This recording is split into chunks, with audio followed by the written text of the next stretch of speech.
What happens when political power meets controversial business dealings? This question looms large in the tale of Wicknell Chivayo, a figure whose career has intertwined with the highest levels of political influence in Zimbabwe. Wicknell Chivayo's story begins in the bustling streets of Harare, where, born in 1982, he started his career modestly as a wages clerk at a local bus company at the tender age of 15. The allure of quick financial gains soon drew him to the shadows of Harare's Union Avenue flea market, now known as Kwame Nkrumah Avenue, where he engaged in illegal foreign exchange deals. But Chivayo's ventures did not escape the eyes of the law. In 2004, he found himself entangled in legal troubles, leading to a conviction for money laundering involving 837,000 rand by the High Court in 2005. Chivayo was handed a 5-year jail term, with 2 years suspended, marking his first significant brush with the law. Despite this setback, Chivayo's trajectory took a sharp turn as he began to secure lucrative state contracts.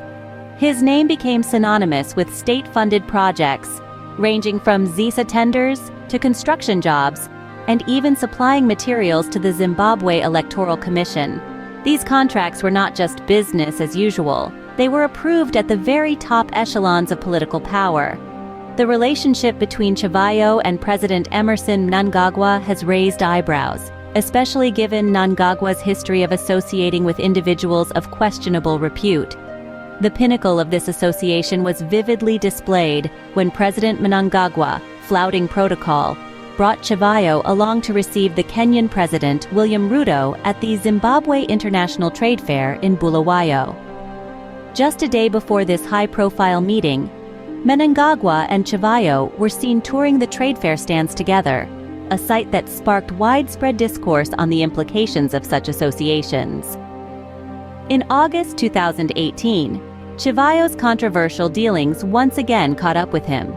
He appeared at the Harare Magistrates Court facing 4 charges, including fraud and money laundering, related to a $5 million payment received from the state-owned Zimbabwe Power Company for a solar power plant project in Gwanda, a project mired in allegations and legal battles.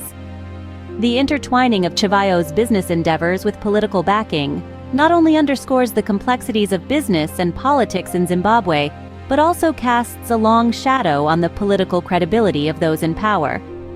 When political leaders openly associate with figures like Chivayo, it begs the question, where do we draw the line between political patronage and accountability? As we reflect on these events, the significance becomes clear. The actions of those in power and their associates can deeply impact the integrity of governance and the trust of the citizens.